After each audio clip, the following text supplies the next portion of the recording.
It is once again another edition of the incredibly creatively and appropriately named Query and Schultz program here on ISC Sports Network. I'm Jake Query. That's Derek Schultz. Derek, you never jump in and just take the lead when we come out of a break. You're allowed to do that. That's not how the show has ever worked. You want me to do that? Well, I mean, I think people come to expect where the lead comes through. Like I mentioned, to give a little history lesson, we've got a lot to talk about today, so I don't want to get too sidetracked, especially 10 seconds into the show. The show is called Query and Schultz because our old boss, the person that hired us, Buzz Casey, right. This decided is like 4 bosses ago. Yes. That because it was just a 1A, 1B thing, it would just go in alphabetical order. So if my last name was Lamont or something like that, it would be Lamont and Query. Why didn't they decide with first names? Well, the show is called, they decided to do last names because Jake and Derek could be anybody. We had already established brands, myself as Schultz and you as Query. I noticed that when you said, when I proposed the first name thing, even though you said they wanted to go alphabetically, you just said Jake and Derek.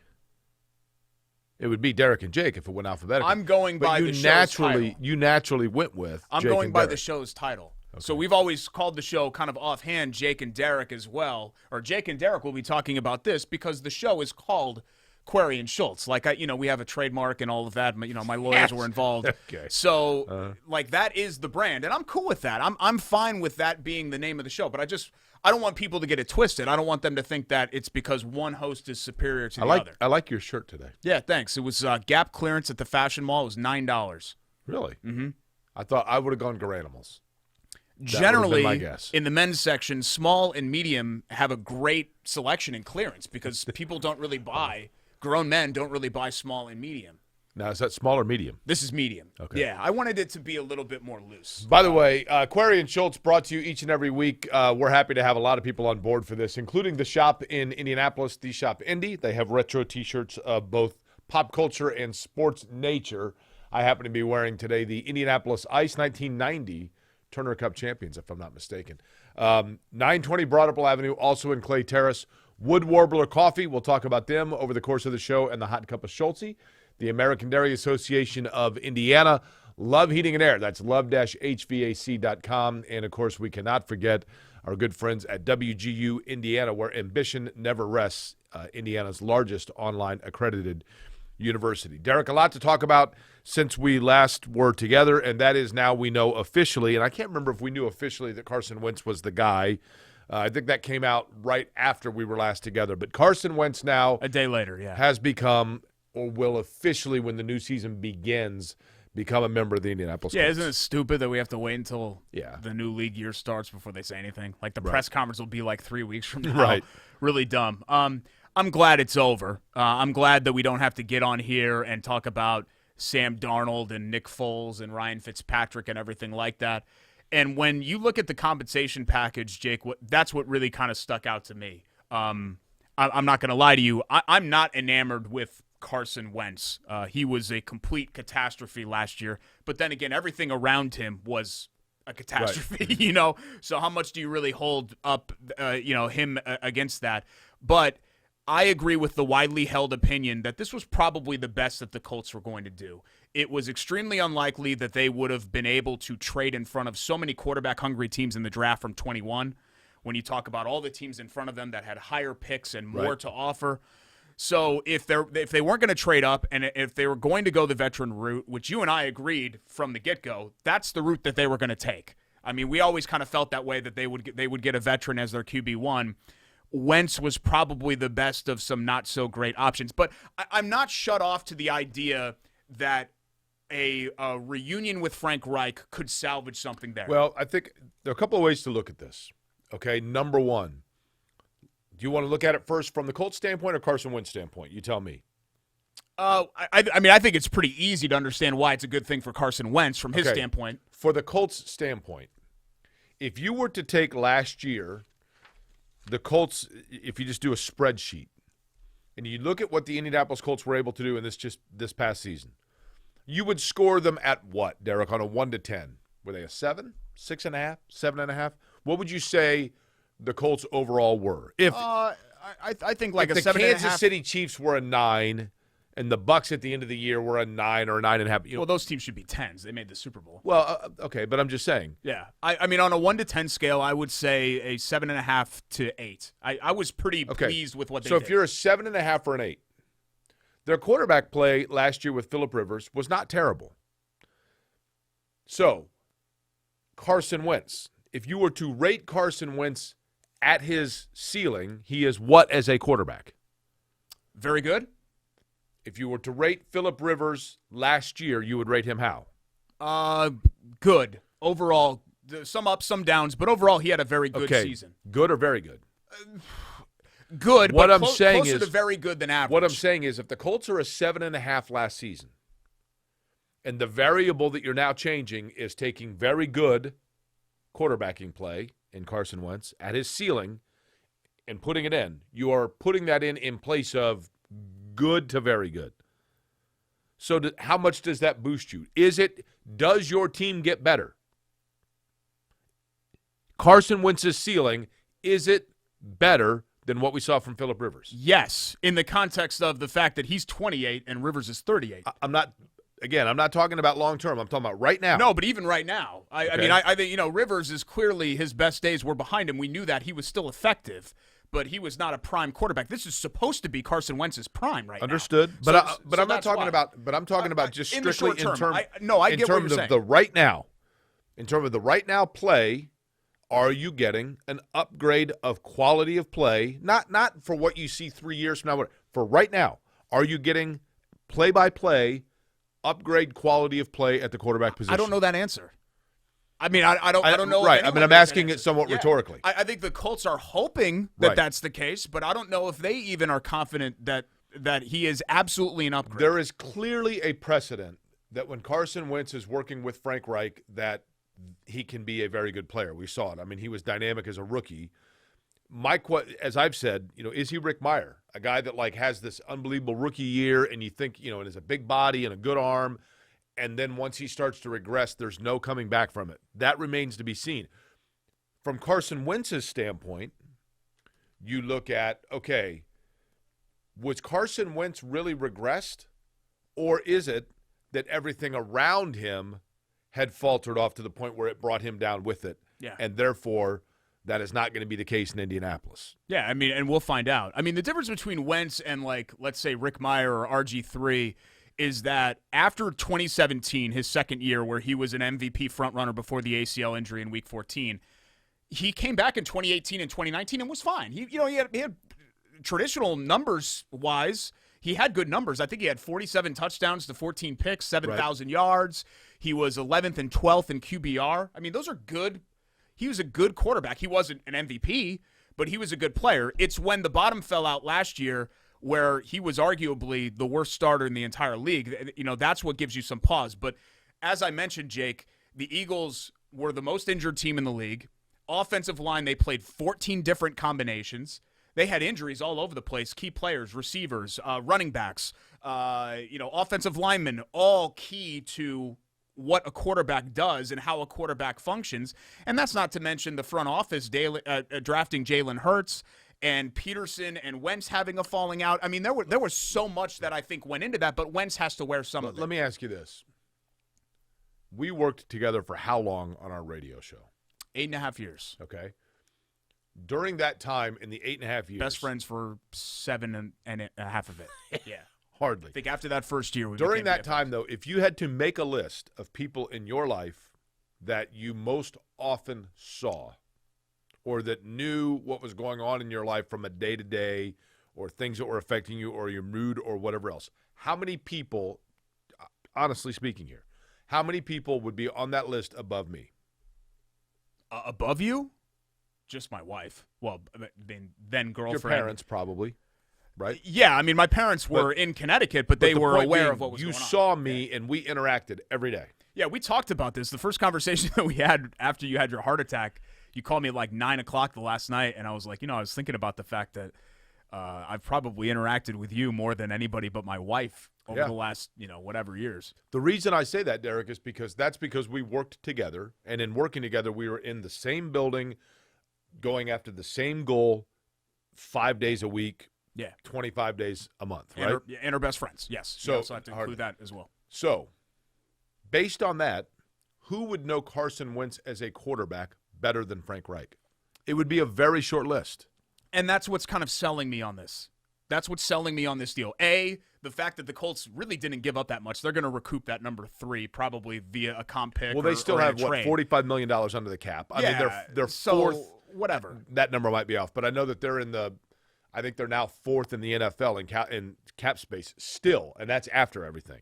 It's an easily digestible deal because even though he has 4 years left, you can really look at it as a 2-year, $47 million deal because the Colts, he's only guaranteed money in 2021 and 2022. So the Colts can get off it scot-free. Yeah, there's some dead cap and all of that in 2 years if they want to. And even if Wentz crashes and burns this year, they could dump him next year and still only be on the hook for $15 million. So it's not that bad of a flyer for them to take. My problem is, Jake, is that you've got the extreme on the other side. Like, you know, I love Dan Orlovsky. He and I are in the same graduating class. We grew up one town away from each other in Connecticut. He has triplets. I'm a triplet. We're both really good looking and smart. There are a lot of similarities between Dan Orlovsky and me. But this stuff about, well, Wentz is an MVP candidate now and the Colts are Super Bowl favorites. Like, this guy's got to save his career first. Right. He was terrible last year. Well, I just think, Derek, context or not, he was awful. Quarterback, look, more than any other position in sports, pitching, baseball pitching might be the only other one I could think of that is so incredibly psychological in team sports. Quarterbacking play, once guys start hearing the footsteps and seeing ghosts, it's tough, man. For some guys, you never come back from it. Mm-hmm. David Carr, David Carr was the number 1 overall pick, went to the Houston Texans, and might have been a skilled player, but we'll never know because from the get-go, he was hearing the voice. Boom, he was just he was on his back the whole time. Yeah. Jeff George in Indianapolis. I mean, when Jeff George came into the league, and there's a constant rotation of receivers and linemen and offensive coordinators, and he's hearing the voices and he's seeing the ghosts. And then he goes to Atlanta and Minnesota, and you're like, you know what? This guy can throw the ball for a ton of yards. It took a while. It took a long time. Here it was never going to work because he just was backpedaling.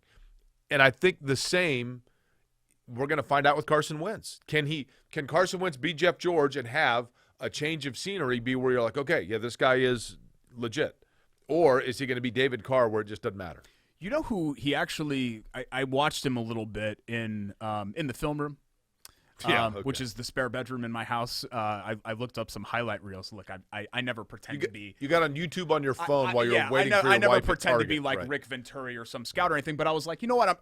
I have some time because I have no social life. Why don't I watch a little bit of Wentz? Because the Eagles aren't real relevant to the Colts. You know, how many times have you watched the Philadelphia Eagles? I watched their Super Bowl run, but that was with Nick Foles. So I hadn't watched him play a lot, and you know who he actually reminded me of? Okay, let me guess. Just with his body and style, and even some of his strengths and weaknesses and tendencies. Okay, is this a the quarterback you're thinking of? Is it a Hall of Fame quarterback? No. Is it a quarterback who has won a Super Bowl? No. Is it a quarterback currently playing? No. I was going to go with Ben Roethlisberger. They're around the same age, but this quarterback just recently stopped playing. What this quarterback? What you're going to go with Andrew Luck? I think his body and his tendencies and his strengths and weaknesses they are similar to Andrew Luck's. I don't know that his mobility. You think he's as pocket mobile as Andrew Luck? Yeah, I think he's pretty mobile. The problem is he takes a lot of hits, and as Andrew Luck did as well. But his accuracy issues, remember, that was kind of an issue with Luck, even though his deep ball is great. I mean, once his deep ball is really good, it's just that the short stuff needs some fine-tuning. And another reason why I'm confident with with Reich, is because he fixed that with Luck. So I'm hoping that he fixes the same with Wentz. But it did remind me, look, I don't want people to go out there and Indy Star to run a headline, hey, you know, Derek Schultz, famous host of Corey and Schultz, says that Carson Wentz is the next Andrew Luck. Like, that's not what I'm saying. I'm just saying I watch him. His playing style is similar. It's somewhat similar, yeah. He's a magician in that he can make plays out of nothing, and I think that's something that the Colts lacked, even though he was steady and solid.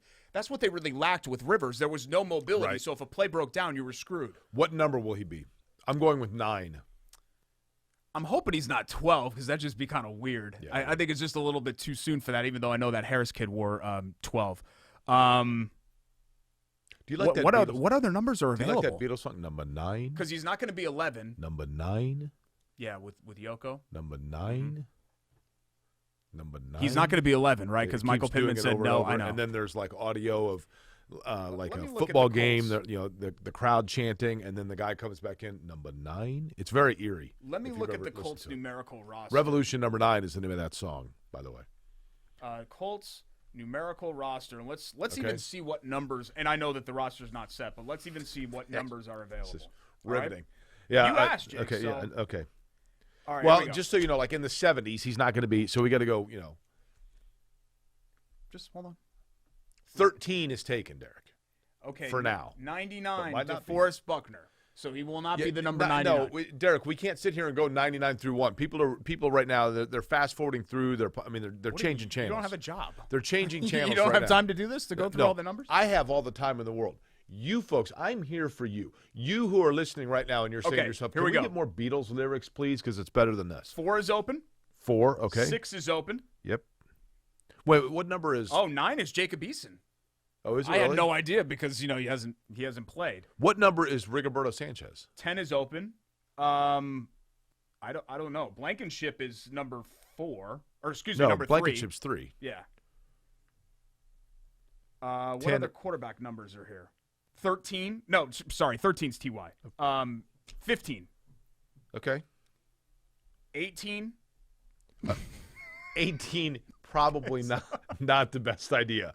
I'm just Carson mentioning the Wentz has numbers. decided that he's going to I'm wear the just number mentioning 18 for numbers the that are Colts. available. Okay. And 19. Oh, 19. Yeah, 19's not. Is 19 retired? It's got to be. That's United. 18's right? retired, right? Oh, Have they it's officially gotta- retired Well, 18? they have a. I don't know if they officially retire numbers.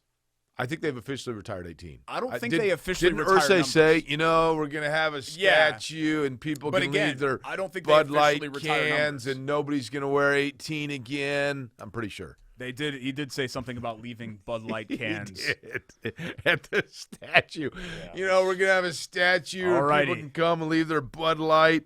Okay. I don't know who would do that, but I'm going to go with 9. yeah. What number is Sanchez? Well, Eason is 9. Wait, is Sanchez 2? Sure.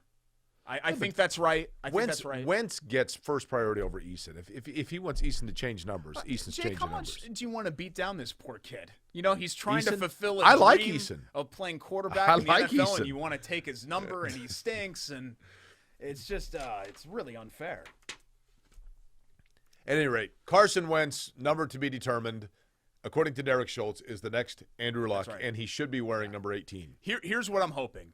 If Carson Wentz can be the 2018-19 Carson Wentz, I think the Colts win the deal. Now, I don't know if that means that they're a Super Bowl team, and I certainly don't think that means that he's an MVP. Well, But if he can get back to that level, the Colts will be fine. all I am saying is if the Colts were, to me, you just revert back to last season. And how close were the Colts to being elite level competitive? Pretty close with Phillip Rivers. So is Carson Wentz enough of an elevation from Phillip Rivers? You have the baseline of what with good quarterbacking play where they were. So how much more do they need out of the quarterback to vault into the elite category? The question is, does Carson Wentz provide that gap? And I think we've seen that peak Carson Wentz can do so. Higher ceiling, lower floor is Right. what I would say. Because That's fair. I think people, I don't know why the narrative exists with Rivers, but people were really underselling how good he was last year. He had a really good year, I Phillip thought. Rivers was really good. I would agree. And he had a bad 2019, but not as bad as Wentz's 2020 was. So, that's going to take some undoing for him to kind of get back on track here. Something else that stuck out to me, it's interesting that there really was no market for him. For Wentz. A conditional 2 and a 3 for a 28-year-old, Right. like no one else was willing to pay that. Right. That gives me a little bit of pause. And you would think that Chicago had some interest. Yeah, they were the but only other team but apparently Chicago that was didn't. interested. Chicago didn't come in and offer They said, more. "No, Yeah. We're good. And it does worry me because it's kind of like remember when the George Hill deal happened, and I was excited because I thought George Hill would be a good fit, and he was. He was a good player here. Another guy who fans underrated. But a couple of days later, I remember thinking to myself, wait a minute, what do the Spurs see in this Kawhi Leonard? You know, it's almost like, Right. wait a minute. Well, if the Spurs see this, then maybe we the should difference, do this deal. You know, the difference for the Colts and the Bears, if they both were in pursuit of Carson Wentz, is that the Colts have a guy who has seen him above and beyond just what you see on the tape on Sunday. It was the perfect marriage and the fit. And I get Wentz's contract wasn't absorbable by every team, especially post-COVID and Right. the cap and all of that. But still, it was interesting to me that a 28-year-old, if he's so great and, as Orlovsky says, is going to return to MVP form, then certainly he would have been worth on the open market more than a conditional 2 and a 3. By the way, we have a lot to get to today, right? We do, yeah. Besides just Carson Wentz, Indiana flopped again, and I don't know, maybe they'll fire their coach again. So we'll talk about that. I have a few thoughts on that. We don't really have much else to say hoops-wise. Purdue's just kind of chugging along. Chugga. I don't know. I guess I should do the train what whistle. did you just do there? You know, chugging. You look like chugging Running right along Man. to the station. Okay. Yeah, this is me on the treadmill. Okay. NCAA tournament? Pacers basically had a week off because of 2 Texas-related cancellations with the issues that they have post-weather going on down there in San Antonio and Houston. We've got the NCAA tournament and fans being allowed. Also, as you guys already know, and you're probably surprised there are no streamers and hats and all of that, we decided to be a little bit more low-key this year, but it is my birthday week. When is? So this is my birthday week. So we are now in my immediate birthday vicinity, which is the 2 weeks before and the 2 weeks following my birthday. Are you turning 9? No, I'm turning 38. Then nobody cares. You got 2 years. You get a Well, little pass at 40. you don't understand. I don't know why I have to explain this to you every year, but my birthday is a bigger deal because of the context of my birth. Okay. I was not a normal birth. Okay. In fact, that's actually great that you brought that up, Jay, because we'll tell the story What, did of you my come out miracle your mother's birth. ear? Basically, I mean, as far as the science was involved in 1983, it was miraculous that I'm here, and of course, have had the career trajectory that I've had. Okay. I mean, you know, Indianapolis is very blessed that I made it through those weeks in the incubator. All right, we'll get to Indiana basketball and what happens with the Hoosiers and where they are now, and thank goodness that gets us away from miracle birth discussion. It's all coming up here on Query and Schultz on the ISC Sports Network.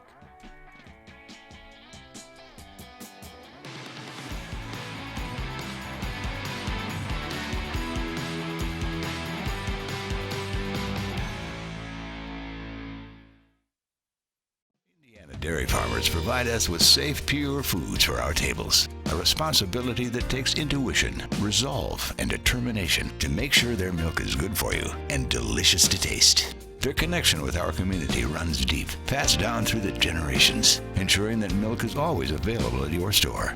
It's not easy being a dairy farmer, but the rewards have special meaning when you can feed Indiana's families every single day. Learn more at winnersdrinkmilk.com. We're a different breed, aren't we? While others rest, we choose to work. Where others are content, we stay hungry. They may not see us coming, but we know exactly where we're going. You won't rest until you succeed. Neither will we. You can't get enough of them. You can't get enough of us. Good one, J-Man. This is the worst scandal. This might This even is be... worse than steroid. Not so fast. Are you going to watch the XFL? I'll probably watch a little bit of it. You want to go through and pick some games? No, I don't. No, I don't. I really don't. Oh, my God. We are ripping fast today. And how hard can it be, right? These are now selling for about $3,500. So we're back to our old ways of pulling rocks. Act like idiots on camera, open cards, and talk about the hobby. Welcome back. It's Query and Schultz, birthday week edition of Yeah, the show here on ISC Sports Network. Alongside Jake Query, I am the man of the hour, Derek Schultz, man of the week, because it is my birthday. See, it's because you're a man that the birthday means really nothing. It's actually incredible that I'm a man, that I grew up to be a man, considering the odds that the doctors gave my mom at Yale New Haven Hospital ask you something. in 1983. Let me ask you something. Late You got a- 1982. You got a metal tube in your heart? No, I do not have a metal tube in my heart. No. Then I'm not impressed. Yeah, I mean, geez, no one's ever survived a heart attack before, so. It's a very small list. There's a long list of people who haven't. Well, there's a smaller list of people who have survived the circumstances. Like I said, this is all a tease. We're going to talk about it later on in the show because I'm glad that you brought it up. I'm glad that you're interested about my life, Jay, because you never have been. Hardly. This segment of the show brought to you by our friends at Wood Warbler Coffee. We got a couple of hot bags up here, don't we? We do. Here's your hot cup of Schultz. Take that one. Hot bag. I'll go with the Indy 11 blend. It's good. Kind of warms you up during that deep freeze that we had last week. Hipster. Luckily, we're thawing out. It does, doesn't it? Yeah. Smells good. Jeff Canada and the rest of the crew at Wood Warbler Coffee do a great job. WoodWarblerCoffee.com. Wood Warbler. They're in Noblesville, and you can get Hot Cup of Schultz, their Birdsong blend, their Indy 11 blend, anything. You can look on their website. Again, WoodWarblerCoffee.com. But also, if you want to save on the delivery fee, local pickup. So you can go just right up to Noblesville and pick up your coffee order at Jeff's Canada shop. a long time. Great dude. And look, he's passionate about birds first and foremost. He got very interested in bird watching, and he made sure when he wanted to get into the coffee business that he was doing it with a bird-friendly coffee, Derek, which what is it, like the Audubon Society or one of them? Smithsonian. Make sure the Smithsonian. Yeah. Make sure that the coffee is done in a way that is actually safe and bird-friendly. But in addition to that, Jeff's a local guy, has a passion for Indianapolis, the north side, in his office right up there in Noblesville where the coffee is done. And Manny knows what he's doing, knows what he's talking about. I am not passionate about birds, but I am passionate about my brand, and I would not attach myself to something that wasn't high quality. We are both passionate about animals and rescue dogs, and part of the proceeds for all the sales for Wood Warbler Coffee's Hot Cup of Schultz going to go help out the Humane Society of Indianapolis, which is fabulous. Derek, Indiana basketball, here is the bottom line. They lose to Michigan State, who has not played well. This is a terrible year for the Spartans. Isn't it weird to talk about Michigan State as a bad loss? It is. Look, Indiana has, and this has been the case for a while, you can't win in college basketball if you can't shoot the ball, period. Armand Franklin's a nice player. Christian Lander has the skill set apparently to be a nice player, but he just appears completely lost in Indiana's offense and whatever they're trying to do. Finney's just a guy. Al Durham, He's less than that. Just a guy. Yeah. There are not elite shooters. I watched Ohio State and Michigan, for example, and anytime there were open looks, I mean, the ability, the ball movement those teams have, the ability for their backcourt players to get themselves a shot and then knock down anything that's coming their way in terms of open shooting. Those two teams combined to go something like 31 of 38 from the free throw line. Good quality basketball I'm watching Ohio State and Michigan. And Chris Holtman and Juwan Howard, excellent job in getting their teams ready to play. Indiana, on the other hand, the recruiting standpoint of it, Trace Jackson Davis is a wonderful player, no doubt about it. But you got to have good outside shooting and wings that can shoot and get their own shot. Indiana has virtually none of that.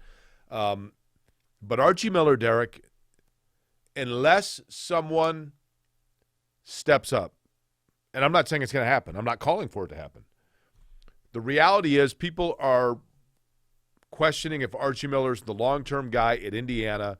Bottom line, I'm telling you right now, bottom line at Indiana, without doubt, his buyout is such that Indiana does not have right now as an athletic department the surplus of funding coming off of COVID and the loss of revenue in different areas to by themselves pay for a buyout of Archie Miller.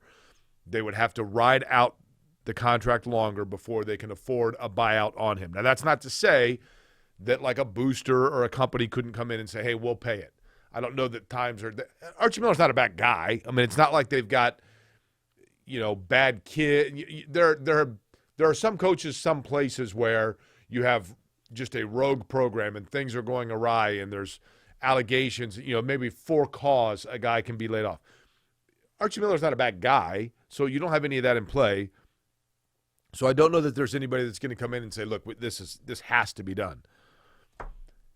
I don't believe he's going to go anywhere. Now, when the time does come, if next year, for example, it's the same thing and there's no reason to believe there wouldn't be, and Archie Miller is then terminated, Chris Beard of Texas Tech is the number one target Indiana will go after. Mark my words on that. But right now, Archie Miller, I don't think going anywhere. I looked at, thanks to Zach Osterman of the Indy Stars article, at the contract. You know who he looks like here? He looks like Squiggy. Do you remember Lenny and Squiggy? No, I don't. Was it Squiggy or Lenny as the littler one? Like we're like Lenny and Squiggy. You're asking me questions about something I've never heard of. I think he looks like Squiggy kind of, doesn't he? Right there. Doesn't his hair look different? What's he doing differently with his hair? I have no idea. Something looks different on his what you're hair. talking about. Okay. Was that the show where Robin Williams is like the alien or whatever? No, that's Mork and Mindy. That was a wonderful show. I don't know. That was in Boulder, Colorado, Mork and Mindy. Ziggy or whatever. I don't know. I looked at the Zach Tarver, Osterman was that her article, name? That was and Mindy? after next year, so April 1st of 2022, everything gets cut in half.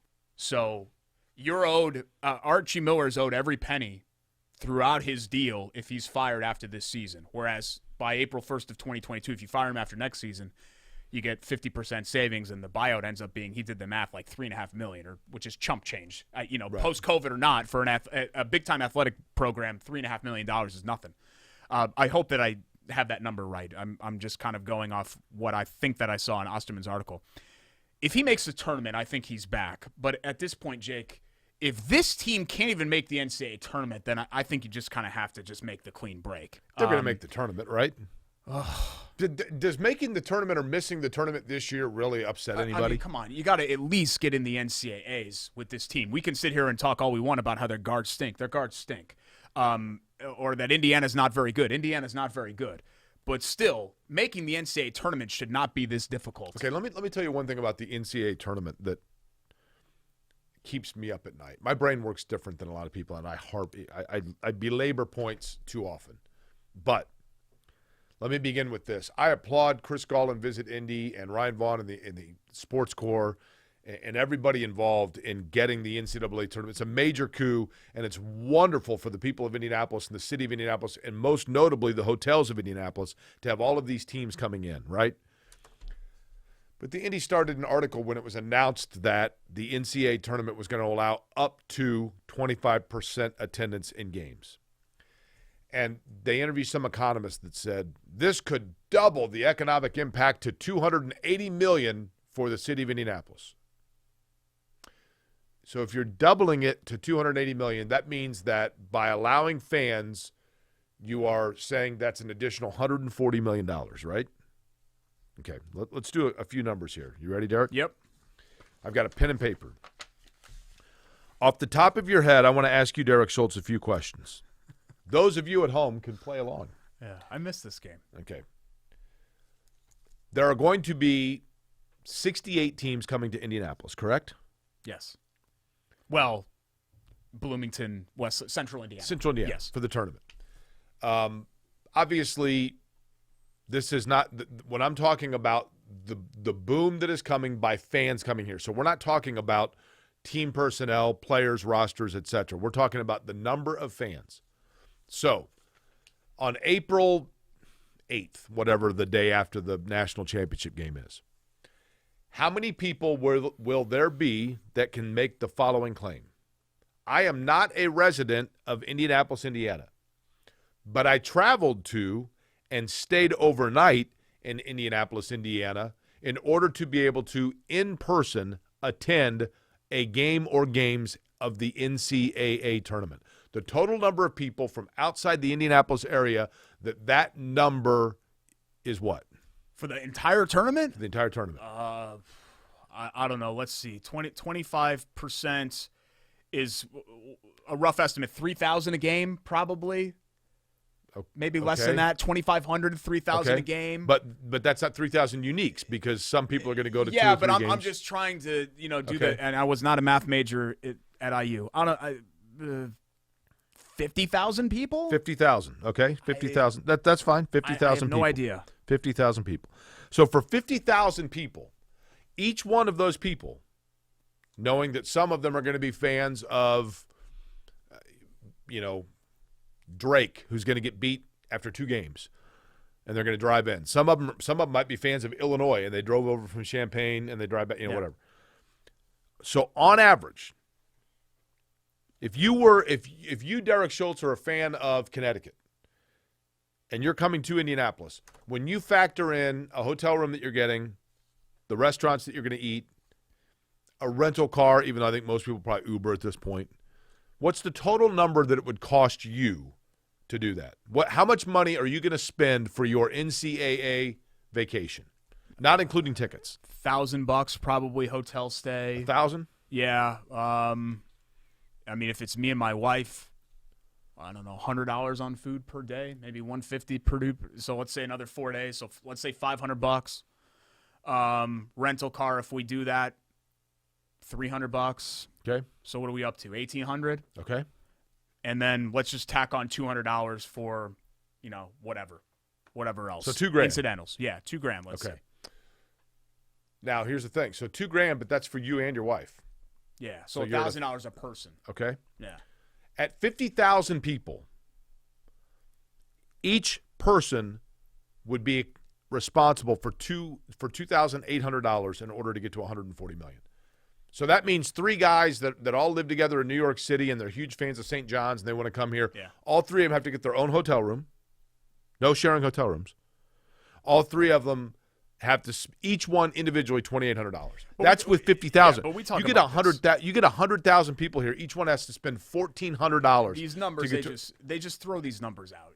Of I'm course. kind of like you, and I always kind of eye roll. But I will say, and in doing Final Fours and the Big Ten championships and all of that, the amount of expendable income that these fans have is insane. I'm all what for these it, Derek. people do. I'm all for it. It's insane. But to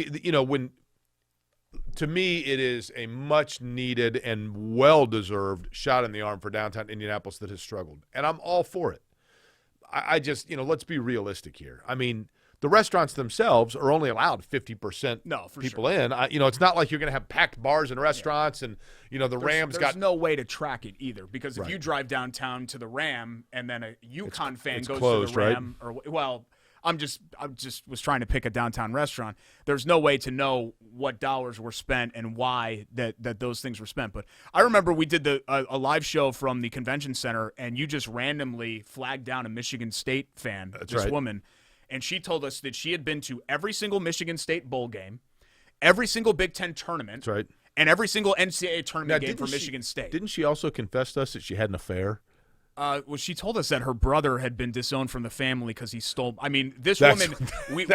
We was. learned this woman's life story, and without her telling us, came to figure out she is worth tens of millions of dollars. Like this, Her brother Yeah. embezzled money off her family or something. I think her husband was like a builder, and they had some sort of a corporation that they built together, and there was a lot of family drama, and there was some relationship drama between her and she was attractive. She was nice looking, probably in her 50s. Had jewelry on and all of that. Yeah. And look, I know that I'm talking about a very small amount of people, but some of the fans that travel these games This will shock you. just have you money. I have zero skill set. None. Okay. By the way, we're gonna have to edit out that part there. You had a euphemism for foul language. Are we under FCC rules here? Oh yeah, sorry. I don't want to offend it. I was trying to think of expendable income and is also referred to as that. So we'll have Jordan grab that in post. I have one skill set and only one. Aside from the fact that if I turn my face certain ways, I can look thinner. But my face looks really fat this way, but then if I look straight on, it's not so bad. God, you're just the worst. People open up to me. Yeah, I've noticed that. When we sit down, women. huh? Particularly women. I don't know why is that? Do you think? I don't know. There are, in knowing you for 10 years, Particularly women. what I've come to learn is that for whatever reason, and it really kind of defies logic, it seems that women find you attractive. And Okay. I'm not really sure why. It's probably like, the cockiness. I don't think I'm cocky at all. Well, yeah. I'm a nice guy. Some women are attracted to that and, the fake tan and stuff like that. So Well, yeah. I do have that. I think there is part of it. And the fact that, look, when you're a public figure and you're celebrities like we are, people want to attach themselves to that. Hardly. So that's part of it too. But it's Hardly. just one of those things that I haven't been able to quite put my finger on. Okay. We still have some different things to get to today, including Byder Bolschultz, right? We do, yeah. A little bit more hoop stuff too. Kind of Okay. a light week for everybody else, but a little bit more hoop stuff to talk about. And our features, our Winners Drink Milk Winner of the Week, the Shop's Byder Bull Bleep, and Love HVAC's Love That Play. All right, we'll Also do it all coming up. upcoming here. Again, from the studios, the warm studios with the warm glow of the fake tan right here. It is Query and Schultz on ISC Sports.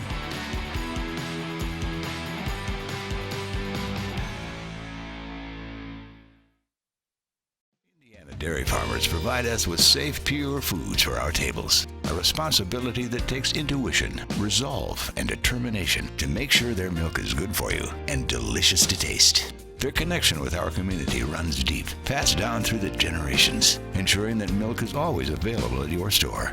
It's not easy being a dairy farmer, but the rewards have special meaning when you can feed Indiana's families every single day.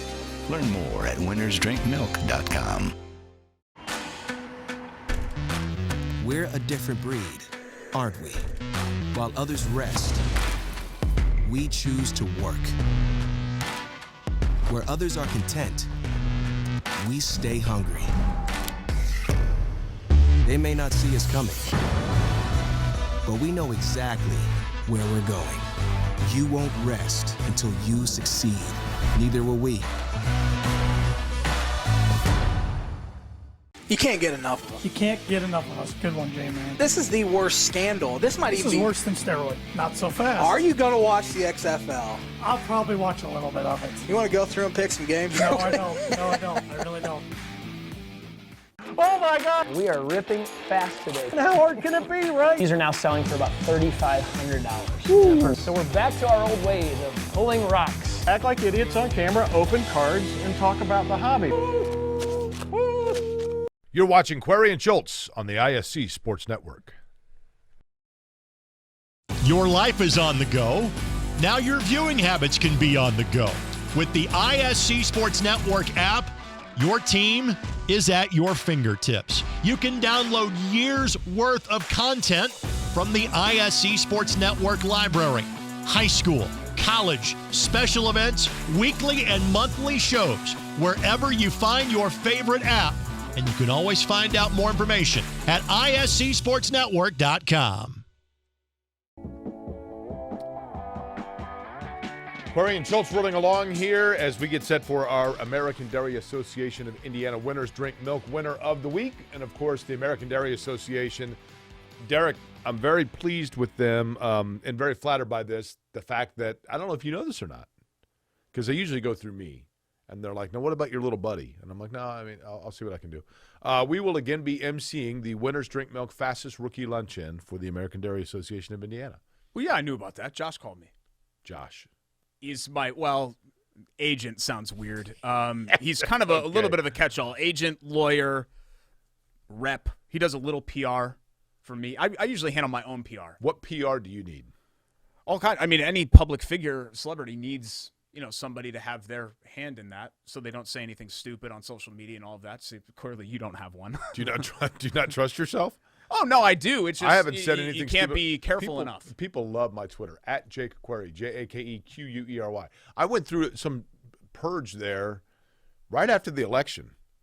Well, they got rid of a lot of the bot accounts. Is that what it was? Because, Yeah. it was like every day I'm like, man. Yeah, everybody lost a couple hundred, I think. 350 something. If you lost like several thousand, then Something's that fishy, might right? be a little bit of a problem for you. Yeah. Right. But now mine are ticking back up, which is weird. Mm-hmm. You know what goes great with an ice cold glass of milk? What's that? Birthday cake. And it's my birthday week, Okay. which we'll talk about coming up a little bit later. What kind of birthday cake do you like? Funfetti. Funfetti? Yep. What? Sprinkles on top, that kind of thing? No, funfetti cake. Okay. You don't know what funfetti cake Is is? that different than Fudgy the Whale? It's white cake, Right. but just with like a bunch of colors. So it's like, I don't Yeah. know, eggs, flour, red, blue, green. Sprinkles. Mix it up. No, not Jimmy's. I mean, you can put Jimmy's on top of the icing, but there's not Jimmy's actually in it. I don't actually know what's in it. If you had chocolate cake, could I have chocolate milk with it?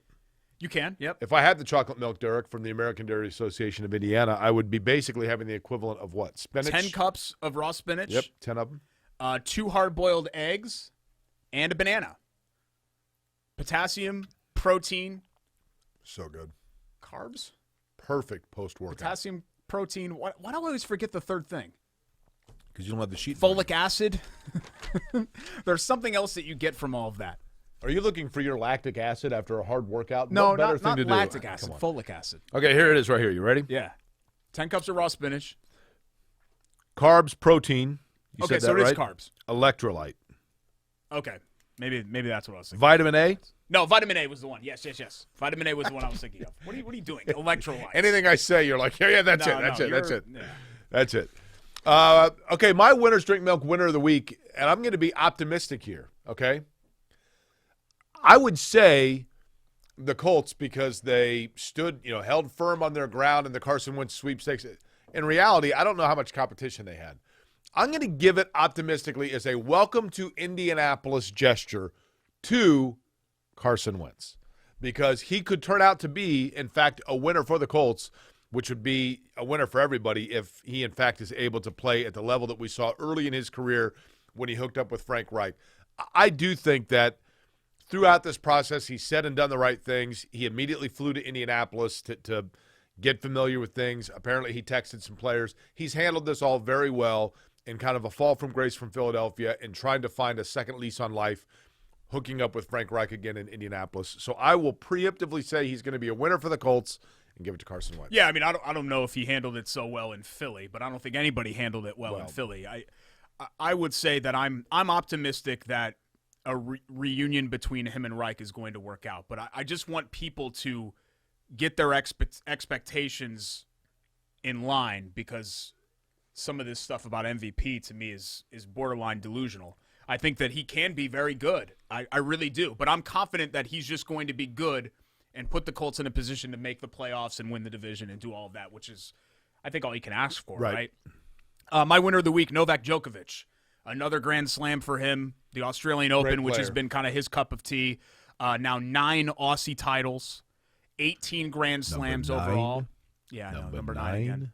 And I don't think he's quite to Federer, but, I was having this discussion with our resident tennis expert, Greg Rakestraw, and I said, just off the cuff, hey, rank them 1 through 3, Nadal, Federer, and Djokovic. And he had Fed 1, I would agree with Djokovic 2, and Nadal 3, because Djokovic and Federer, a little bit unlike Nadal, who so much of what he's done is built on being so dominant, the greatest clay player to ever live with what he's done at Roland Garros.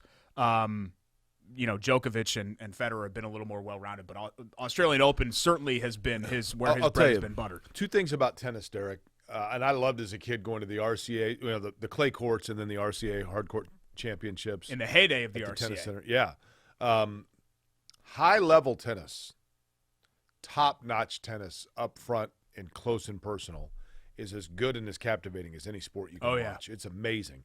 And I was just talking the other day with our buddy Ron Green about this because he was watching a documentary on Connors and McEnroe and that. When I was a kid, Wimbledon and the Grand Slams were appointment viewing. I mean, Chris and John Love from Love Heating and Air, who we're going to talk about later, they played tennis, and a lot of my buddies at North Central played tennis growing up, and so I was around that tennis culture. But, everything from Stefan Edberg to Mats Wilander to Ivan Lendl, Boris Becker, Michael Chang, that was – Bjorn Borg when I was a kid and McEnroe and Connors. I mean, big-time tennis stars were household names in this country.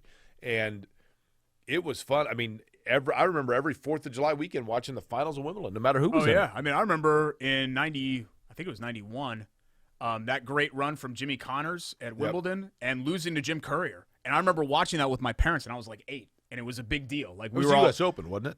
Was it Wimbledon or U.S. Open? I think it was U.S. Okay, Open. well, whatever it was a Grand Slam. It was. And I remember watching it with my parents, and it was like we were like really invested in it. I hated Jim Courier for a while, and then we had Jim Courier on our radio show, and he was like the coolest dude ever. He was probably the best guy we ever had, Where he told us some great kind of off-the-cuff stories. So, yeah, I agree with you. Tennis, and, another thing that I really miss that I watched a lot in my youth that is intense and you're on the edge of your seat the entire time is boxing.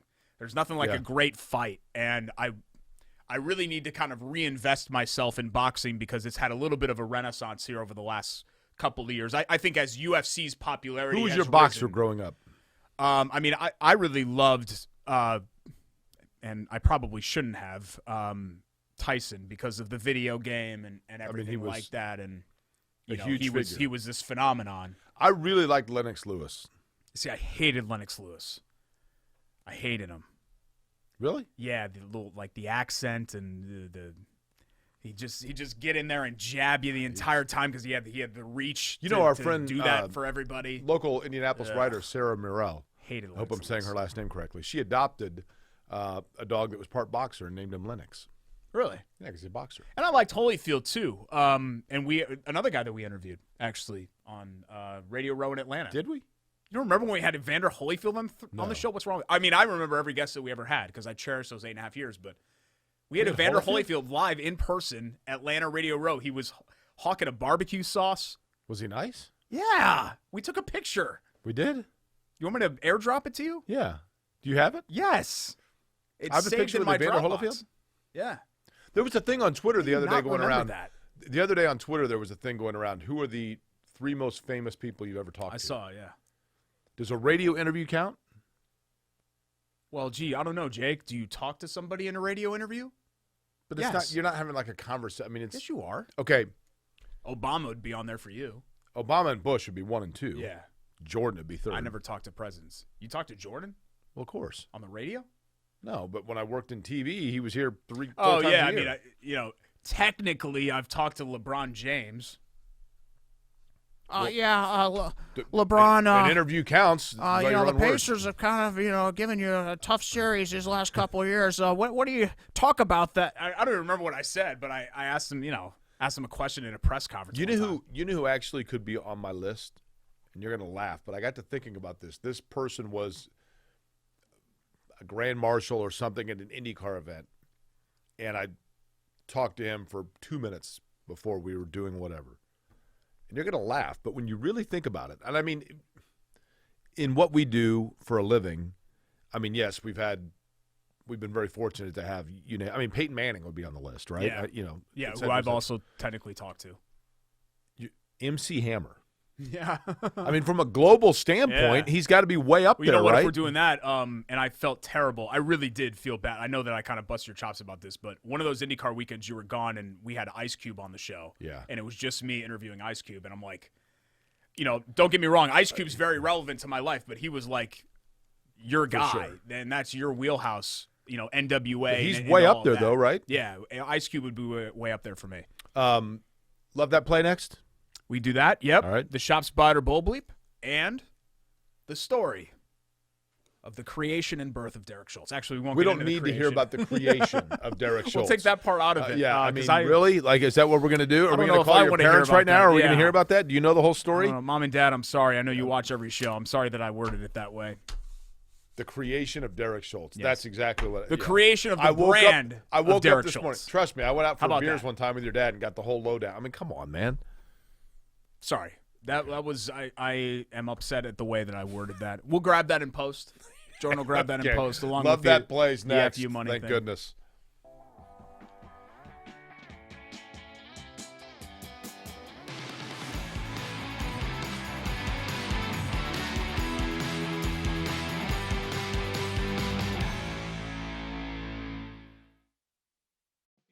Dairy farmers provide us with safe, pure foods for our tables. A responsibility that takes intuition, resolve, and determination to make sure their milk is good for you and delicious to taste. Their connection with our community runs deep, passed down through the generations, ensuring that milk is always available at your store. It's not easy being a dairy farmer, but the rewards have special meaning when you can feed Indiana's families every single day. Learn more at winnersdrinkmilk.com. We're a different breed, aren't we? While others rest, we choose to work. Where others are content, we stay hungry. They may not see us coming, but we know exactly where we're going. You won't rest until you succeed. Neither will we. You can't get enough of them. You can't get enough of us. Good one, J-Man. This is the worst scandal. This is worse than steroid. Not so fast. Are you going to watch the XFL? I'll probably watch a little bit of it. You want to go through and pick some games? No, I don't. No, I don't. I really don't. Oh, my God. We are ripping fast today. How hard can it be, right? These are now selling for about $3,500. So we're back to our old ways of pulling rocks. Act like idiots on camera, open cards, and talk about the hobby.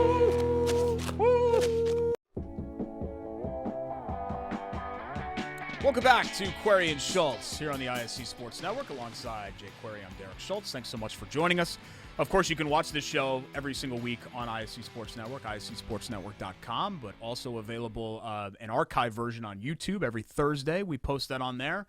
And the podcast goes live at 6 o'clock when this show debuts every Tuesday. So Spotify, iTunes, Google Podcasts, Stitcher, Spreaker, iHeart, any of those. Just check it out. You can go to our website, QuarrieandSchultz.com/listen, and you can find the links there, or QuarrieandSchultz.com/watch. Or QuarrieandSchultz.com/shop for Hot Cup of Schultz with our friends at Wood Warbler Coffee. Well, or you I can like email me at Derek@QuarrieandSchultz.com if you I just like want to that say it hi. supports Wood Warbler and the Humane Society. It doesn't necessarily do much for me that it's the Hot Cup of Schultz, but that's okay. Still thinking about joining Cameo as well, and when we do that or I do that solo, we'll put that link up on the website too. Did they call it Cameo because you're saying word up to somebody and that was the name of Cameo's big song? Are you thinking of Cameron, Horse and Carriage? No, Cameo. I don't know who that is. Word up. W-O-R-D, up. And the ladies around the world, 'cause you got to realize that you know just what to do. No, Put I your don't know hands what that in is. the air like we don't care. It's a song, apparently. It is a song. Okay. Word Up by Cameo. Love Heating and Air, by the way. Love Heating and Air Conditioning. Family owned since 1920. Folks, you ask yourself, how does somebody last for over a century in Indianapolis? It's very simple. You do so in your family business. 4 generations deep now for Love Heating and Air, by the way. With great product, integrity, knowledge of the product, and, of course, 24-hour maintenance when it comes to the furnace. Thankfully, hopefully, we're out of this polar vortex. But, you know, when all of a sudden something's on the blink, it's great to know that security blanket of knowing that a company that knows and loves their product is out to help out. That's what you get from Love Heating and Air. Love-HVAC.com is their website. That's love-HVAC.com. You can always give them a call at 317-353-2141. Jake, that's great. I'm not going to remember 353-2141. I'm just listening. I understand. Love-HVAC.com. Derek, we're in agreement on this one for our Love That Play, our favorite play from the course of the week. And we love it for different reasons. I think you love it because of the dynamics of the play, and I love it because of what it represents in the way that we consume sports today. We're talking about a guy that played for Tom Crean. Yeah, Anthony Edwards, top-end draft pick. Loved him in Revenge of the Nerds. Minnesota Timberwolves. And ER. Had a devastating dunk the other night. I don't even remember who they were playing, but he just, there are poster dunks and then there are poster dunks, and this one would fall into the latter category. I mean, this is like dunk of the year level dunk from Edwards. And sure, he shot I don't even remember what it was, 3 of 18. I don't care if you're 1 for 100. That dunk was still amazing. The dunk was amazing, but here's the thing that I loved about it because it was an eye roll for me because I'm going to be the old guy here. Guy comes in for a dunk. It's a Vince Carter level dunk. First off, his hands look kind of weird on the ball. If you go back and look at his hands, like it's hard to explain. But his arms and his hands, it's like, man, that guy looks more like a football player than a basketball player. But a dynamic dunk, and everybody went crazy over it. And so then, as I always do with these plays that are ESPN sports-centric, everybody goes nuts. I looked at the stats, and I'm like, interesting. He was like 3 of 18 from the floor. He was 0 for 7 from three-point range, and his team lost. But he had a great dunk, and that's all anybody talked about. And, like, you go to ESPN, and, like, the main headline is like, look at this amazing play. Well, who won? Who won? Right? The point of sports is to be entertained. I mean, there's no doubt that what he did was an athletic feat dunk. that was amazing. And I know that we're obsessed with rings and who won. Sometimes guys do stuff in a loss. I get it. That's incredible. Sometimes good players play on bad teams. I will give him this. After the game, he said, when he was asked about it, hey, look, man, I missed too many shots. Yeah, who cares? Because I stunk. So who cares? I mean, I'm paraphrasing. It's 2 points. But I kind of like that he did that. Right. Because that dunk, I mean, I've come close to doing that before in my basement my old basement. My parents have since sold the house in Connecticut. We had a 6.5-foot hoop that we would have dunk contests on. And I did the Isaiah Ryder between the legs. Remember that? Kobe did it later on. But you remember J.R. Ryder, I guess, was his name then. But then Isaiah Ryder, where you take the ball. You can see it on camera, right? And through the legs like this and then throw it down. On I did it actually lefty. Regulation-sized basketball. Lefty. No, this was a smaller basketball. Yeah. And Because I was 10, Jake, okay? I couldn't palm an actual basketball. Was there any concern of landing awkwardly? The only hurting concern anything? is sometimes I would jump, because I can jump. I can get high in the air and stay there as well. Like I have a great hang time where my actual jump isn't super, super high, but I can maintain it. It's why I'm so good off a DB. A DB? A diving board.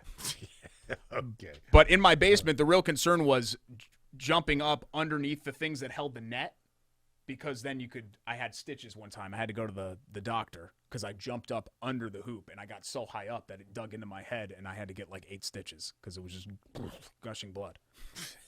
But we had dunk contests all the time in my basement because it was a cement floor in the basement. So my dad basically put up a basketball rim and it was a basketball court. We had dunk. Who are the we?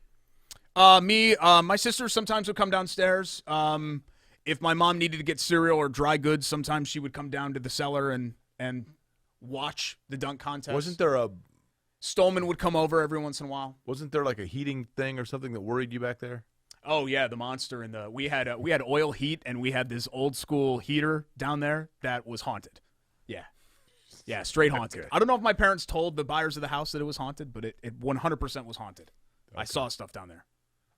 Spent a lot of time down there. But that was in the back room. That was in my dad's train room. This was on the court itself where we did the dunk contest. Okay. Were we talking about Anthony Edwards? Yeah. Why don't, whenever I bring up something on the show, something that I'm like proud of or that I accomplished, why do you always have to, is it a jealousy thing that you have to shoot it down? Like, is that what it is? Like an envy That's it. kind of jealousy thing? That's it. Because that's what I've wondered. That's it. I always support you whenever you bring up whatever, like you scored 40 points on the hypercourts 39. or whatever 39. in 1982. Like, congratulations. Like, I'm not hating. That's great. Okay. I'm also not sweating it because I've got this whole laundry list of accomplishments that I've had, so whatever. BFD, right? Your 10-year-old basement slam dunk champion. Okay. Congratulations. How many slam dunk championships do you have? Give you a toast of milk for that. 0. None of them. I'll tell you what, if you tell me that that's a significant feat or accomplishment, I would tell you that is Bull Schultz. If we were playing Bite or Bull Schultz, brought to you by the Shop Indy, which, of course, we have all the shirts lined up here. The Shop Indy, 920 Broadapple Avenue, or again, in Clay Terrace in Carmel, and that's what we're going to do next, right? That's right. Yep. All right. Fighter Bull Bleep, birthday stuff, and then we'll wrap things up. Sounds good. It's Corey and Schultz, ISC Sports Network.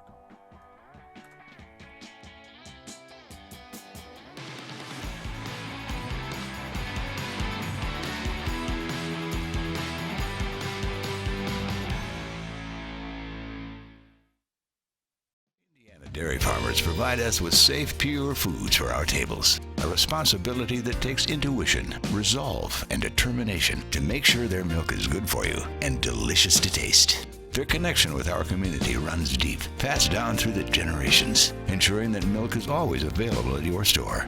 It's not easy being a dairy farmer, but the rewards have special meaning when you can feed Indiana's families every single day. Learn more at winnersdrinkmilk.com. We're a different breed, aren't we? While others rest, we choose to work. Where others are content, we stay hungry. They may not see us coming, but we know exactly where we're going. You won't rest until you succeed. Neither will we. You can't get enough of them. You can't get enough of us. Good one, J-Man. This is the worst scandal. This This is worse than steroid. Not so fast. Are you going to watch the XFL? I'll probably watch a little bit of it. You want to go through and pick some games? No, I don't. No, I don't. I really don't. Indiana dairy farmers provide us with safe, pure foods for our tables. A responsibility that takes intuition, resolve, and determination to make sure their milk is good for you and delicious to taste. Their connection with our community runs deep, passed down through the generations, ensuring that milk is always available at your store. It's not easy being a dairy farmer, but the rewards have special meaning when you can feed Indiana's families every single day. Learn more at winnersdrinkmilk.com. Oh my God! We are ripping fast today. And how hard can it be, right? These are now selling for about $3,500. So we're back to our old ways of pulling rocks. Act like idiots on camera, open cards, and talk about the hobby.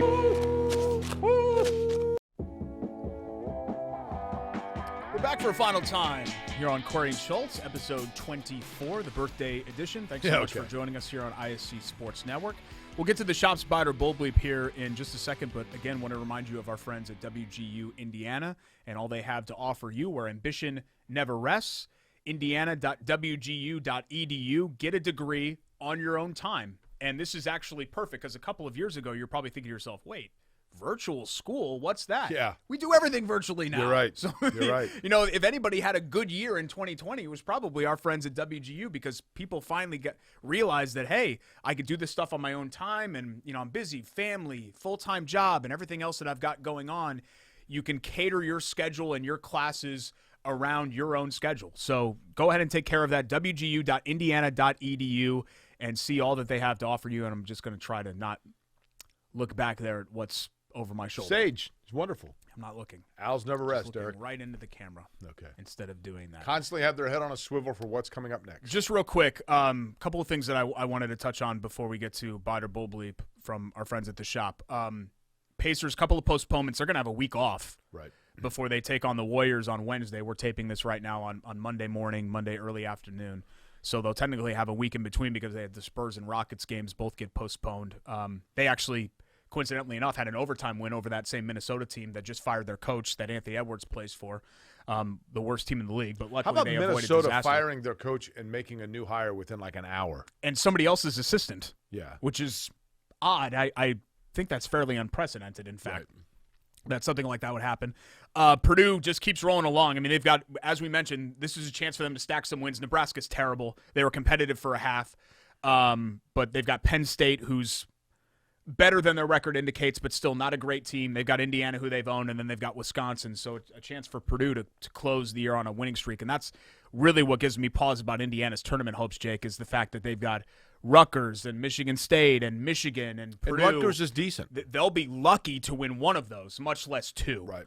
And if they only win one, they'll be 13-13 entering the Big Ten tournament, which you would think is going to require at least one win to be an at-large team because you don't want to be under 500 to make the NCAA tournament, right? That's not going to happen. Are we going to see an undefeated team this year? Yeah, I think so. I think it is finally going to happen. Do you really? Yeah, because I think it's going to be Gonzaga. I just think they're way better than everybody else. But single elimination tournament, it's Never so know, hard. right? It's I'll so tell hard you, to project. Michigan's awfully good. Michigan's good. Yeah, Juwan Ohio State's Howard good, but Michigan's really is good. not only the coach of the year in the Big Ten, he might be the national coach of the year. They were picked to finish 6th, I might have mentioned this to you. and they've lost once. I may have mentioned this last week, and if so, I apologize. The other day I was watching, whenever I hear Valentine's Day, I automatically think of You did mention this last week. the 93 game. And about all their, hey, Jalen Rose is here, Yeah. and Chris Webber is Yeah. here, and And Juwan Howard. a lot you of know? them they've all been very successful. Correct. And Juwan, so for those that didn't see it, I was just saying, you know, the narrative of the stereotype was like the Fab Five was just these dynamic players that were thrown together, and you look at what they're doing now. And Chris Webber is an excellent basketball analyst, one of the leads on TNT. Jalen Rose is the personality on ESPN. Juwan Howard, the head coach at Michigan. Rob Pelinka, who wasn't one part of the Fab Five, but he was on that team, is the president of the Lakers. I mean, these guys have gone on to do really impressive things. But Juwan Howard, from a coaching standpoint, when I was watching that Michigan team against Ohio State, their spacing, their wings' ability to score, the rapidity with which they're able to reverse the ball and move the ball around, they're tough, man. They're Well, good. to his credit, because a lot of people were like, wait, Juwan Howard's your coach? He's I know. no experience on the college level or whatever else. He came in, I read an article about him, and he basically came in and said, look, we've had a great thing here with John Beilein. I'm not going to upset the apple cart. Let's just kind of keep this going, and I'll hire some coaches that know these players or recruited these players, and we'll put together this staff, and I'm not here to make wholesale change and put my stamp on it. I'm just here to kind of keep this going, and he's kept it going. They have the #1 recruiting class coming in next year. Yeah. And it's just, again, not to make everything about Indiana, Jake, but it's so frustrating because Michigan was irrelevant for 10, 15 years. They were whatever. They were a nobody in the wake of the Fab Five up until the 2010s. And if you look at what they've done since 2010, they've become an elite level program. There are only a handful of programs that you would take the last 10 years of what they've done over what Michigan has done. Can you name every Michigan coach from Bill Frieder to present? I think I can. Ellerby. Amaker. You're missing a big one. Beeline, Fisher. Okay, you got Fisher. That's That's it, right? Is that all of them? Well, Bill Frieder to Fisher. Yeah. I feel And like we're then missing somebody. When Fisher left, It was that's when Ellerby was the interim. first one, right? And then Amaker. Yeah. Was there somebody in between Ellerby and Amaker? I don't think so. Are you sure?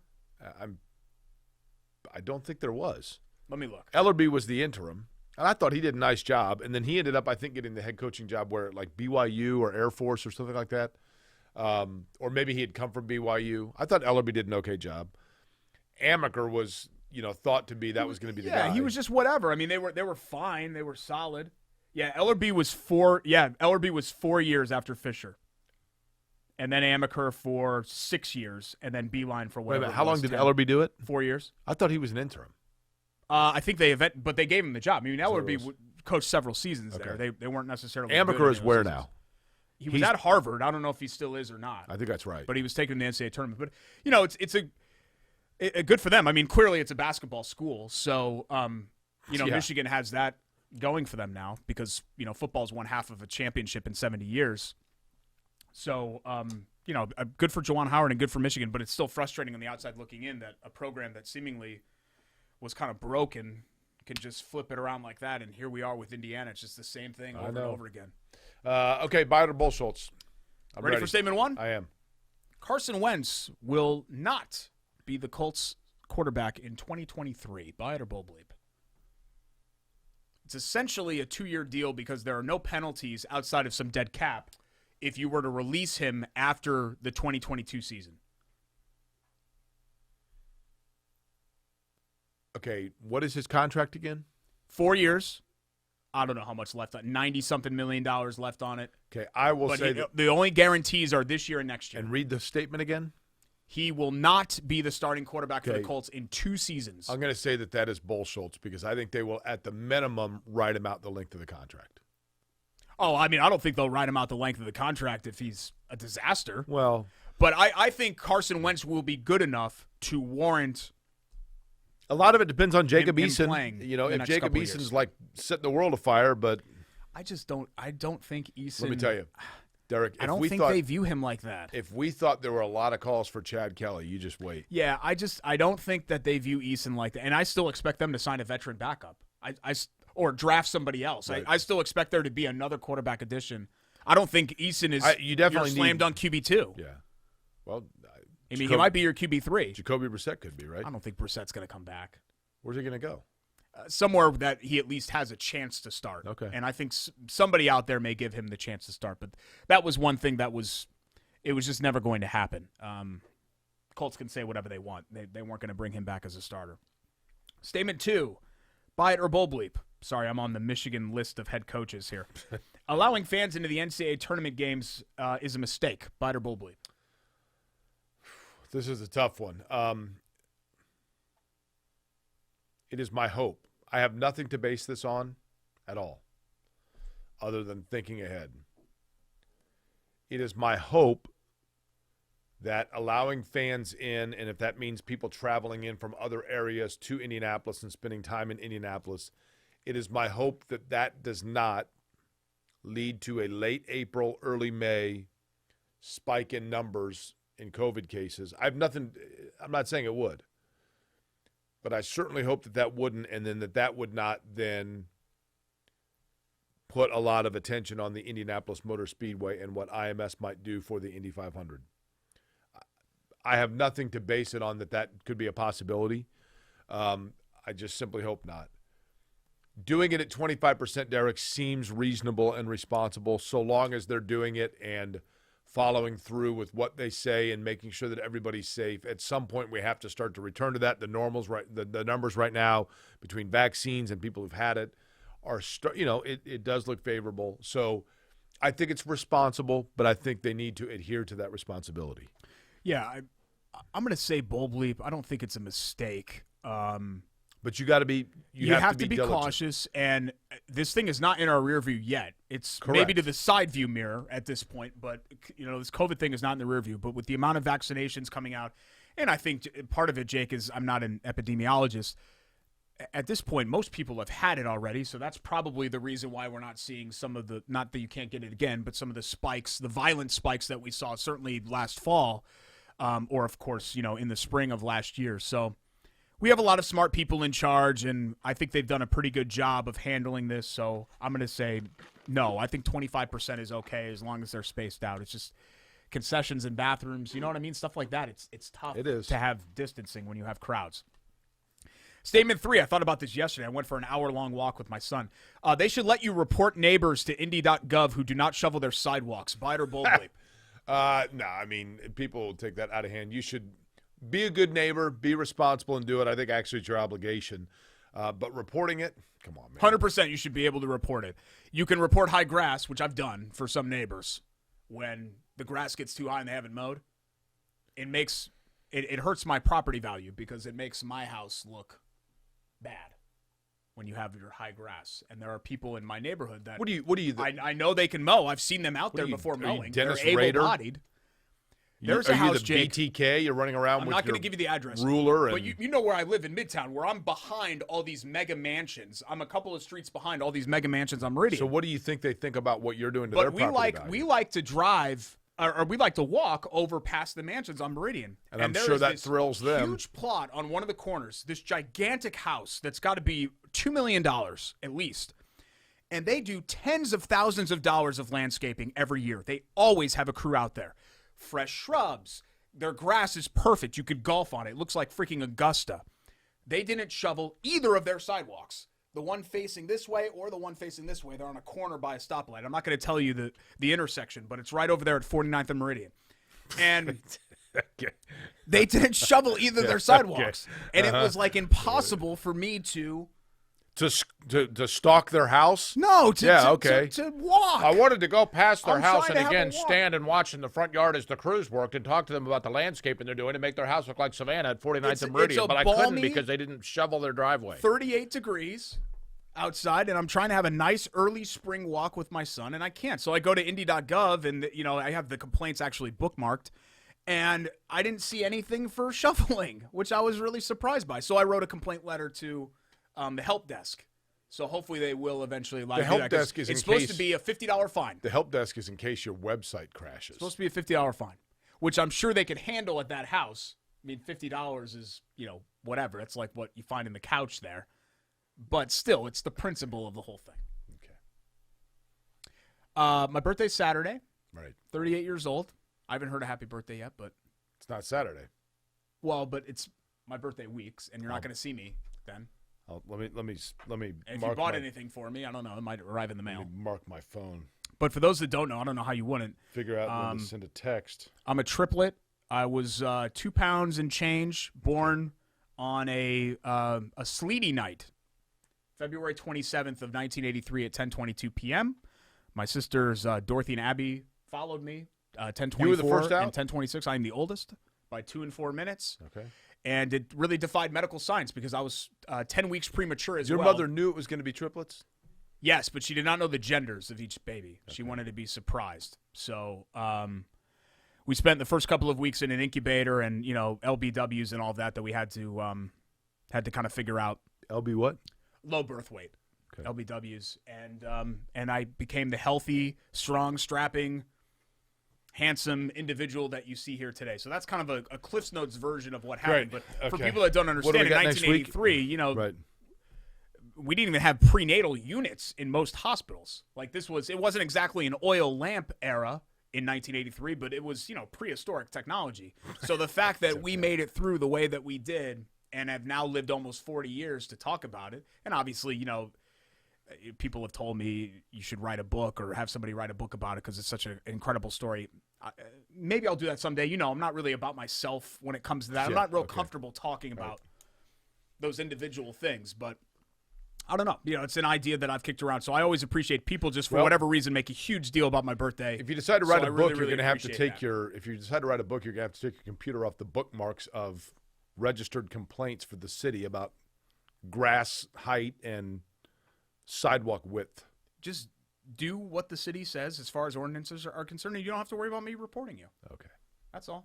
All right. Make Midtown a beautiful place and Indianapolis a great city to live. All right. What do we got going Next on? week, we'll talk more basketball. We'll actually, I think for the first time now, jump into like Colts free agency and all that because we've been so quarterback dominated. But now Right. that that's officially behind us, Colts have a lot of needs, Jake, that they still have to address. And you'll be a year older next time I see you. Yeah. Okay, great. Yeah, I will be. I'll be your age when you were hired to do the show, right? Or were you 39? You know what I figured up? I'll leave you with this trivia question, Derek. I guess you would have been 39. I when we were turned hired. 40. You turned 40 our first year on the air together. Correct. Right? Okay. I looked up the other day, the number one song each year, Billboard, you have the Billboard Top 100. Mm-hmm. At the end of the year, they rank the top songs of the year. And I got curious and looked up the number one song for every year I've been alive, 48 years.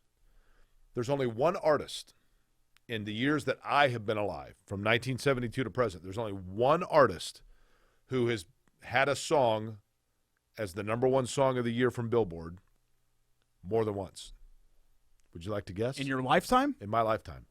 So, and this artist had it, the number one, they had two number one songs. The first time it happened, they only had two? They had, okay. Or they only had two during your two Okay. during your life. So here's the easiest way to say this. So I was born in 1972. Okay. Billboard magazine, they have like the R&B chart, the I get you. country Yep, chart, the rock chart. So at the end of the year, they have an all-encompassing, the top 100 songs of the year. Gotcha.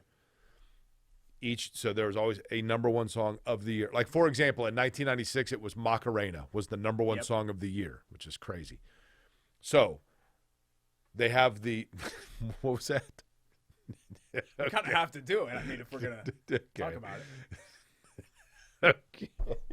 Right? You just did the lip It's called bite. dancing. You It's did called the lip bite. dancing. You don't know how to dance. You have no rhythm. You bit your lip like the guy on the Kroger commercial. Okay, The little but it's dancing. Go ahead. Okay. Keep going. So at any rate, so if you had in front of you every artist who had a number one song on that chart at the end of the year from 1972 to 2021, there would be all these artists there, and you'd say, well, wait a minute, there's 48 years, but there's only 47 people here. It's because one did it twice. Michael Jackson's too obvious. I will give you this hint. This artist did it once as part of a band and once as a solo artist. Phil Collins? Excellent guess. Incorrect. Same country, Sting. Same country of origin. Also an excellent guess, but incorrect. Every Breath You Take is one of the songs, but Sting did not do it as a solo artist. This person wrote both songs. They wrote the one as part of the band, and they wrote the one. Okay. Because didn't Springsteen write Springsteen wrote whatever well, actually, that was the only number one, though, from Springsteen wrote Blinded by the Light, which went number one for a week, but it was not. But that's the only song associated with Springsteen that went number one. Correct. I think is what the trivia Correct. is. Hit me with it. George Michael. Wow. Wham's Careless Whisper and Faith. Unbelievable talent. I remember Faith more for the Limp Bizkit version, which I got really into in high school. Every Breath You Take, by the way, was the number one overall song the year you were born. Nice. Yeah. I didn't know that. Learned It's something lucky that I was taking breaths at all, so it was really relevant to my life. Okay. When Doves Cry was 1984, the first year that you lived through an entire year. All right, that's it. It's my trivia We're for the good? day. So that is a good trivia question, isn't it? Still haven't heard a happy birthday, but that's okay. It's not till get to it. Saturday. We're best friends, so Jake will text me. For you guys that don't know, Yeah.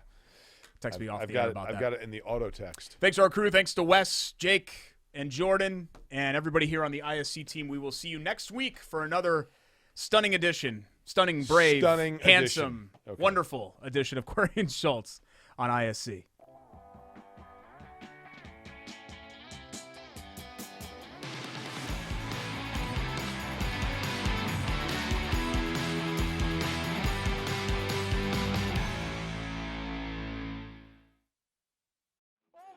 We are ripping fast today. How hard can it be, right? These are now selling for about $3,500. So we're back to our old ways of pulling rocks. Act like idiots on camera, open cards, and talk about the hobby.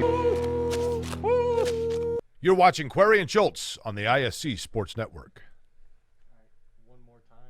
At an Indiana dairy farm, long workdays stretch into more labor after sunset. A newborn calf needs watching, barn needs cleaning, tractor needs some handiwork for tomorrow's tasks. Just like in your own home, the day's chores are never done until the family beds down for the night.